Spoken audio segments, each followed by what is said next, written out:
আশা করি সবাই ভালো আছেন। আজকে আমরা এই যে 1006 নাম্বার যে প্রবলেমটা আছে অর্থাৎ অ্যাভারেজ টু যে প্রবলেমটা আছে সেটা আমরা সমাধান করব। তো আমরা প্রোগ্রামে চলে যাই। এখানে দেখেন, এখানে আমাদের ডেসক্রিপশন দেওয়া আছে। এই ডেসক্রিপশন অনুযায়ী আমাদের এই প্রবলেমটা সলভ করতে হবে।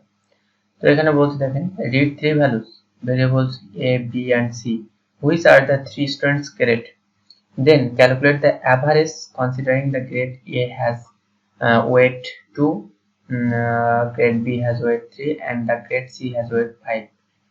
Consider that each grade can go from 0 to 10 always with one decimal place.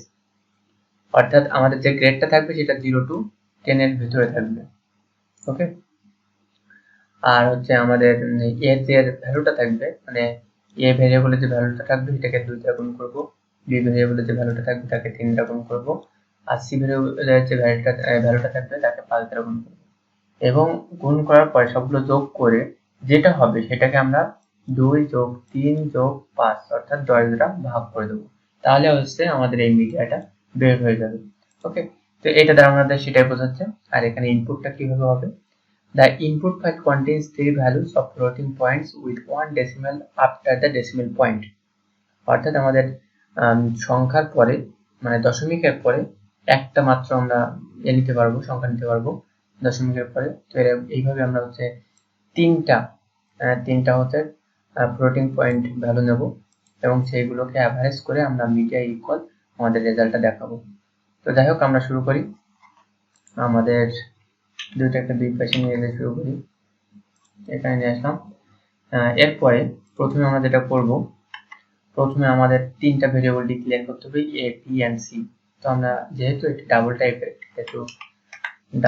Variable declare করতে হবে, এ বি এন্ড সি। আর এই রেজাল্টটাকে রাখার জন্য আমরা মিডিয়া নামে আর একটা ভেরিয়েবল ডিক্লেয়ার করব, মিডিয়া। ওকে, আমাদের ভেরিয়েবল ডিক্লেয়ার করা হয়ে গেল। এখন আমরা যেটা করব সেটা হচ্ছে আমরা এই যে তিনটা ভ্যালুকে আমরা ইউজারের কাছ থেকে ইনপুট নেব। তার জন্য আমরা স্ক্যানএফ ফাংশনটা ব্যবহার করব। স্ক্যানএফ ডাবল কোটেশন %lf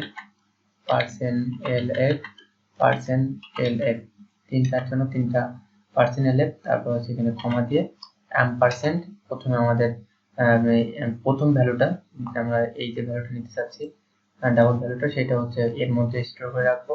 তো পার্সেন্ট এ ব্যবহার করবো তার জন্য, তারপর হচ্ছে কমা দেবো, তারপরে %b দ্বিতীয় ভ্যালুটা রাখবো এর ভিতরে, তারপর হচ্ছে %c তৃতীয় ভ্যালুটা এর ভিতরে রাখবো। বড় সি হবে, ক্যাপিটাল সি। তো হয়ে গেল, আমাদের কাজ শেষ। ইউজারের কাছে ইনপুট নেওয়া, এবার এটাকে আমাদের ক্যালকুলেশন করতে হবে। তো ক্যালকুলেট করে সেই ভেরিয়েবল মানে সেই ভ্যালুটাকে আমরা রাখবো নিচে আছে ভেরিয়েবল আছে তার ভিতরে, মিডিয়া। ওকে, তো মিডিয়া ইকুয়াল আমাদের যেটা বলছিলাম যে এর ভ্যালুটাকে আমরা 2 দ্বারা গুণ করব, বির ভ্যালুটাকে 3 দ্বারা গুণ করব, আর সেই ভ্যালুটাকে 5 দ্বারা গুণ করব।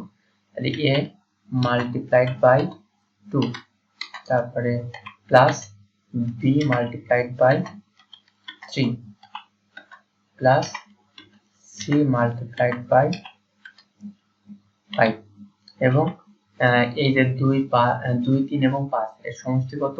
এই সমষ্টি হচ্ছে 2 3 5 5 5 10 হয়। সেই আমরা এই পুরো যে গুণ করলাম, গুণ করে যে সমষ্টি নির্ণয় করলাম সেটাকে আমরা 10 দ্বারা ভাগ করলে অ্যাভারেজটা পেয়ে যাব। তো আমরা 10 দ্বারা ভাগ করে দিলাম। এখানে 10.0 দিতে পারেন অথবা 10 দিতে পারেন, সমস্যা নেই।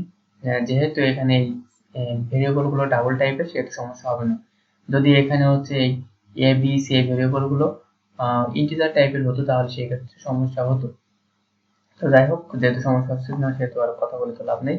তো এরপরে রেজাল্টটা তো আমরা পেয়ে গেলাম, এবার এটাকে প্রিন্ট করে দেখানো দরকার। তো আমরা প্রিন্ট করব প্রিন্টএফ ফাংশনের মাধ্যমে, প্রিন্টএফ এবং ডাবল কোটেশন, এবং আমাদের প্রিন্ট করতে হবে কি মিডিয়া ইকুয়াল। তো এখান থেকে এটুকু আমরা কপি করে নেবো কন্ট্রোল সি দিয়ে, এখান থেকে কন্ট্রোল ভি দিয়ে পেস্ট করে নিলাম। আর এখানে পার্সেন্ট আমাদের কি ব্যবহার করতে হবে, এলএফ, যেহেতু হচ্ছে ডাবল টাইপের ভ্যালু আমরা প্রিন্ট করতে যাচ্ছি। আর এইটা দশমিকের পরে কতটা সংখ্যা হচ্ছে প্রিন্ট করবে, একটা সংখ্যা প্রিন্ট করবে। সো আমাদের এখানে 0.1 দিতে পারি বা জিরোটা না দিলেও সমস্যা হয় না। সো আমরা 0.1 lf দিলাম। তারপরে এখানে এটা শেষে আমাদের নতুন একটা লাইন হবে, এটা প্রিন্ট করার পরে সেজন্য আমাদের ব্যাকস্ল্যাশ n অর্থাৎ একটা নতুন নিউ লাইন তার জন্য। আর এখানে যে ভ্যালুটা আমরা প্রিন্ট করতে যাচ্ছি এটার ভিতরে 11 এর মাধ্যমে সেটাকে আমরা এখানে দিয়ে দেবো। তো এটার মাধ্যমে আমরা মিডিয়া যে ভেরিয়েবল আছে সেই ভেরিয়েবলের ভ্যালুটাকে প্রিন্ট করতে যাচ্ছি। সো এটা দিয়ে দিলাম। আর এখানে আমাদের কোটেশন শেষ মানে শেষ করে দিলাম, সেমিকোলন শেষ করে দিলাম। তাহলে আমাদের প্রোগ্রামটা শেষ হয়ে গেল। প্রোগ্রামটা শেষ হয়ে গেলে এখন আমরা যেটা করব, এটাকে কপি করব, কপি করে আমরা সাবমিট করে দেব। এখানে চলে আসলাম, চলে আসার পরে এখান থেকে এটা গ্রো করে নিই। এখান থেকে সিলেক্ট করা আছে ল্যাঙ্গুয়েজ, এখান থেকে আমরা এটাকে পেস্ট করে দিলাম। তারপর এটাকে সাবমিট করে দেব। তো এখানে দেখেন অ্যাকসেপ্টেড দেখাচ্ছে।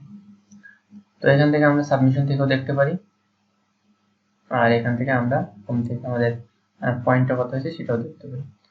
তো আজকে এই পর্যন্তই। সবাই ভালো থাকবেন, সুস্থ থাকবেন।